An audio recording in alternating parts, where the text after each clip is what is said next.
So we proceed with the really simple syndication or the RSS.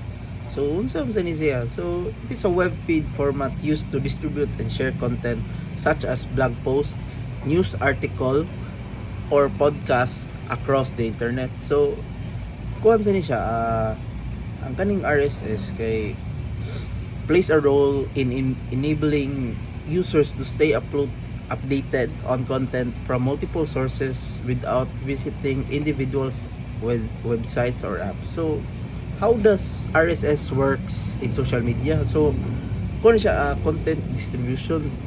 Kuno siya unsa man ang content distribution. So ang kanang content distribution kay gi-distribute nila ang mahog siya kanang giusa tanan sa Facebook, sa Twitter, sa Instagram, gibutang siya sa usa ka for the updates.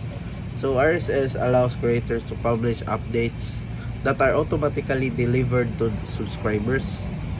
Then once that creators can set up an RSS feed for their content such as blog or podcast to ensure their audience is automatically notified of new updates. So marketers and social media managers use RSS feeds to monitor and curate relevant industry content for sharing on their social platform. So by subscribing RSS feed, followers can stay updated with the creators content in real time. So kuan po ni siya time saving po ni siya kay dili na ta mag-usa-usa o open Facebook, Instagram, Twitter kay nasa usa ka kuan if unsay gusto na to na update. Smart na siya.